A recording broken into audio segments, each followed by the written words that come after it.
J'ai pensé ce matin, comme on parlait de la résurrection, bien sûr à cet épisode qu'on a dans l'Évangile de la résurrection du Seigneur. Et je vous propose qu'on regarde un peu par rapport à ce qui se passe pour les disciples qui vont sur le chemin d'Emmaüs.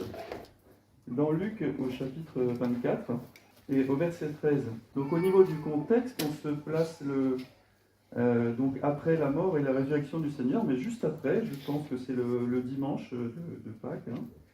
Et voilà, deux disciples qui partent de Jérusalem, donc des disciples de Jésus, et qui n'ont pas compris ce qui s'est passé, et qui n'ont pas encore été témoins de cette résurrection.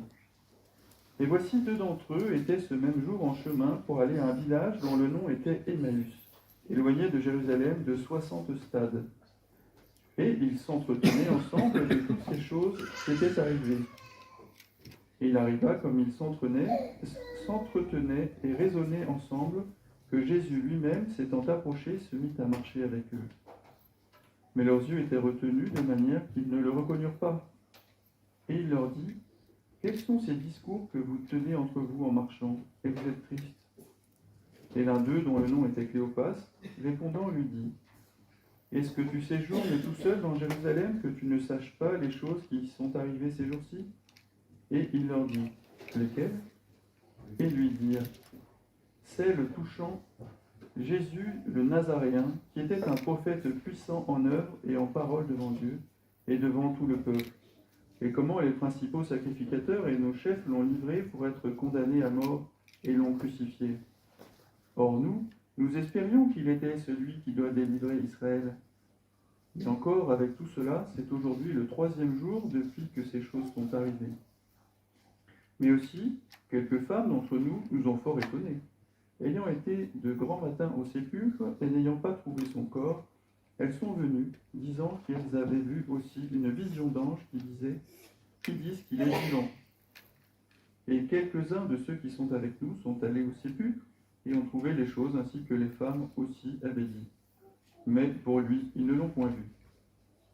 Et il leur dit, ô gens sans intelligence et lents de cœur à croire toutes les choses que les prophètes ont dites, ne fallait-il pas que le Christ souffrit ces choses et qu'il entrât dans sa gloire? Et commençant par Moïse et par tous les prophètes, il leur expliquait dans toutes les Écritures les choses qui le regardent. Et ils approchèrent du village où ils allaient, et lui, il fit comme s'il allait plus loin. Et ils le forcèrent, disant, « Demeure avec nous, car le soir approche et le jour a baissé. » Et il entra pour rester avec eux. Et il arriva que comme il était à table avec eux, il prit le pain et il bénit. Et l'ayant rompu, il le leur distribua. Et leurs yeux furent ouverts, et ils le reconnurent. Mais lui devint invisible et disparut de devant eux. Et ils dirent entre eux, notre cœur ne brûlait-il pas au-dedans de nous, lorsqu'il nous parlait par le chemin, et lorsqu'il nous ouvrait les Écritures? Et se levant à l'heure même, ils s'en retournèrent à Jérusalem, et trouvèrent rassemblés les 11 et ceux qui étaient avec eux, disant, le Seigneur est réellement ressuscité. Et il est apparu à Simon. Et ils racontèrent les choses qui étaient arrivées en chemin et comment il s'était fait connaître à eux dans la fraction du pain. Voilà, jusque-là pour l'instant. Voilà donc des disciples de Jésus, des personnes qu'il avait suivies et qui disent de lui, c'était un grand prophète, un prophète puissant. Mais ils n'avaient pas compris ce message encore. Ils n'avaient pas compris que le Seigneur, il devait à un moment souffrir et mourir sur la croix. Et donc ils sont perdus. Et on voit que le Seigneur, dans sa grâce, il va se révéler à eux, et il va le faire avec douceur, et il va leur expliquer les choses. Je crois que ça me fait penser que pour nous, parfois, on peut avoir ce sentiment, mais le Seigneur, est-ce qu'il est réellement ressuscité ? Parce que là, ils disent, des femmes nous ont beaucoup étonnés, et puis certains sont allés, ils ont vu ces choses, mais eux, ils n'avaient pas vu. Et pour nous, ça pourrait être un peu la même chose. On pourrait dire, ah, c'est écrit dans la Bible, il y a eu beaucoup de gens qui en ont parlé, il y a beaucoup de chrétiens qui disent ça, mais finalement, est-ce que le Seigneur est vraiment ressuscité ? Et puis, pourquoi il serait mort, en fait ? À quoi ça sert ? on peut se demander finalement, il y a beaucoup de gens autour de nous qui ne savent pas en fait. Ils ont, peut-être même ils sont chrétiens de culture, peut-être ils n'en ont pas entendu parler, et peut-être en fait ils savent pas en fait, on leur a pas dit qu'il fallait que le Seigneur souffrisse ces choses.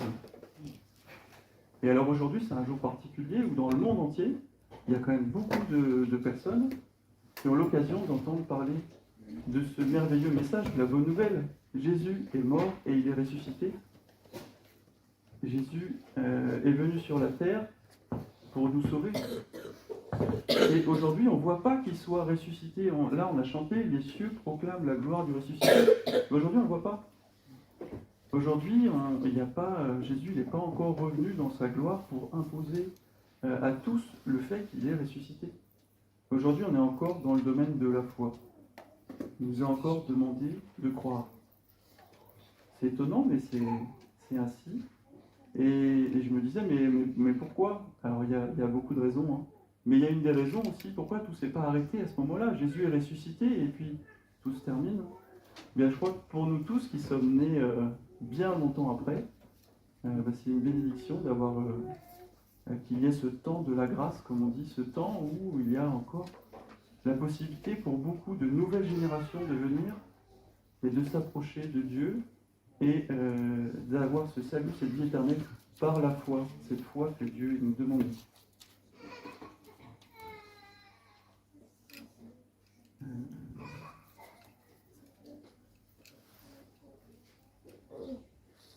Voilà, le Seigneur est réellement ressuscité. Quelle bonne nouvelle! Alors, si...